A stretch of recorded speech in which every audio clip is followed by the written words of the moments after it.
Hello, my sweet summer children. I'm back with the juice to get you through the long night. And the long night is over. Winter is here. Game of Thrones Season 8, Episode 1. Hopefully you've seen it by now.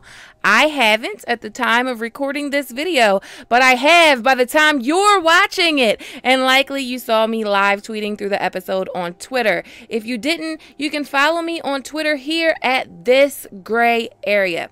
So every Sunday night after the episode, I will drop one of these vids directly after the episode. You can leave all of your questions, comments, and concerns about the episode and this video in the comment section, and I will be taking some of them and putting them into my breakdown. My breakdown, a thorough breakdown, no sloppy bullshit.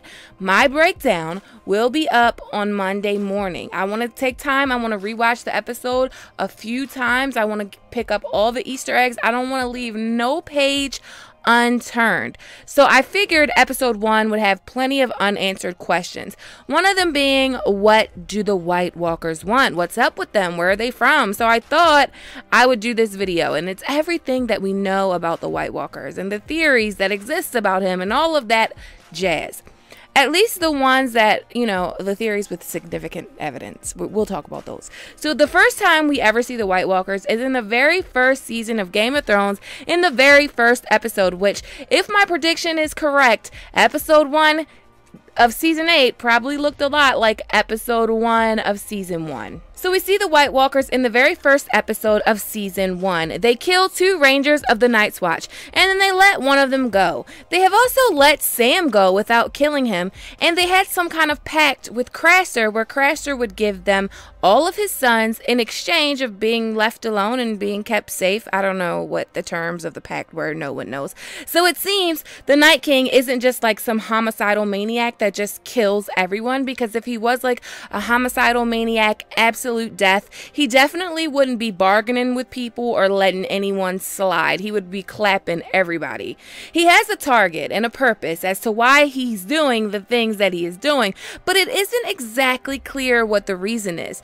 But here's what we know. We know the Children of the Forest created the White Walkers. We know the Night King was supposedly created with dragonglass being shoved into his heart. But then there are cave paintings on Dragonstone that predate even that, it seems, because these White Walkers in this cave painting definitely don't look like the Night King. So according to Melisandre, the White Walkers are in service to the god known as the Great Other. The Great Other's arch enemy is R'hllor, the Lord of Lights, and the Great Other and R'hllor are locked into an eternal battle of ice and fire. One thing that we specifically know is that the Night King definitely has beef with Bran. Bran is the three-eyed raven, and the three-eyed raven and the Night King are ancient enemies. I believe the Night King is after Bran because Bran can defeat him, and because the three-eyed crow is a part of Bran, and the three-eyed crow and the Night King are ancient enemies. There's something went down there many years ago between the Night King and the three-eyed crow. But how do you defeat the Night King? What does he want, and who is he? Those are questions that should be answered later in the season. But the Night King, in my opinion, could likely really be the 13th Lord Commander of the Night's Watch. You know, the guy who had the Night Queen and reigned at the Night Fort, the guy whose name was wiped from history. Oh yeah, him. Anyways, I also believe that this legend of Azor Ahai should not be taken literally. Melisandre seems to think that the Azor Ahai is the person who will defeat the Night King, but I believe the Night King is Azor Ahai. I have videos on all of these theories. You can check those videos out for a more in-depth explanation, but you know what? Winter is here. Let's go. Anyway, dragonglass is called frozen fire, and dragonglass was shoved through the heart of the Night King. And all of this imagery reminds me of a heart on fire. Well, you know which sigil is a heart on fire? The Lord of Light. The Lord of Light's sigil is a flaming heart. Also, getting stabbed through the heart is directly connected to the Lord of Light and the legend of the forging of Lightbringer. Nissa was stabbed through the heart. All of this imagery reminds me of the creation of the Night King. The Night King also takes sacrifices like the Lord of Light. Melisandre burns kids. The Night King takes babies and makes more White Walkers. I mean, they're all sacrifices. So I do not think Azor Ahai is good. Also, the Hound saw some visions in the flames that took them right to that frozen lake. So it seems like the Night King is possibly sending visions in the flames. Yeah, you know what I mean? So I don't think Azor Ahai is a hero. I think he's the Night King. When the Children of the Forest created him, he was their hero. A hero for them to save them from the First Men or the Andals. Speaking of the Andals, the Night King seems to have eyes that are shaped like stars, 7-pointed stars. These star eyes are similar to the eyes of the Stranger. The Stranger is the god of death in the religion of the Andals. So in some ways, the Night King is a type of many-faced god, which is likely why in the trailer, Arya says this. I know death. He's got many faces. I look forward to seeing this one. So he could be just a representation of all the gods in the story. Actual many-faced god, the true god of death. But I don't think it's that simple. It's way more complex. There is also a character in the books from the High Legends of High Lore named Simeon Star Eyes. His eyes were blue star-shaped sapphires. Does that remind you of the Night King? Because it reminds me of the Night King. Blue sapphire eyes that are shaped like stars. Yeah, that reminds me 100% of the Night King, and I did a whole entire video on that. So I'm going to do a separate video on all of the evidence that the Night King was actually an Andal. I'm going to do a big, probably like 20-minute video on that because I've gathered so much evidence and I've already started working on that. So you're going to get that very shortly. But let's get to the real question. What does he want and how do you kill him? Well, I think it's simple. He wants release and revenge, but not on necessarily men or mankind. He wants it on the Children of the Forest, on the Three-Eyed Crow, and on the Starks of Winterfell. Everyone else is just a casualty of war.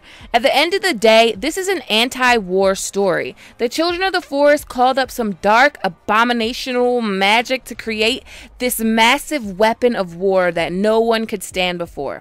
The White Walkers.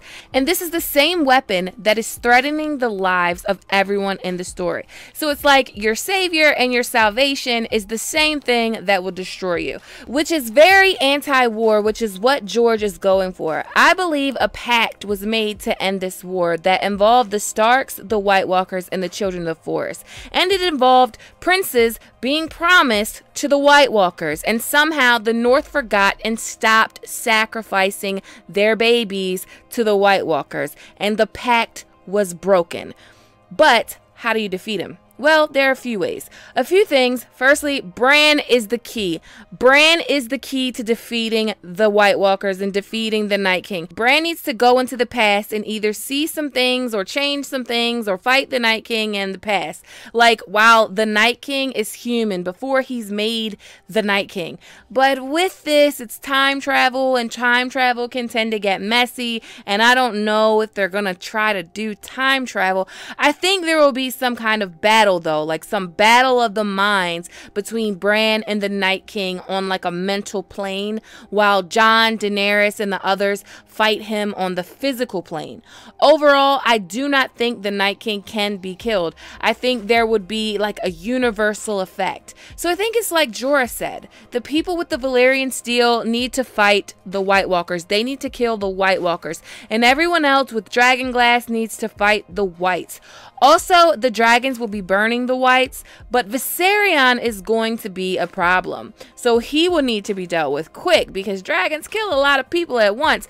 But ultimately, I think some pact could be made or the Night King will be sent running, but I don't think he will die. His death could break the world. The Night King dying could cause another Hammer of the Waters type of event, an earthquake, a tsunami, volcanoes. Think like the doom of Valyria, obsidian raining from the sky, that type of thing. But what do you think? Do you think the Night King is going to be defeated or just the White Walkers? Do you think the Night King will be like eradicated out of here, or do you think he will go to sleep for another 8,000 years and wait for men to forget again?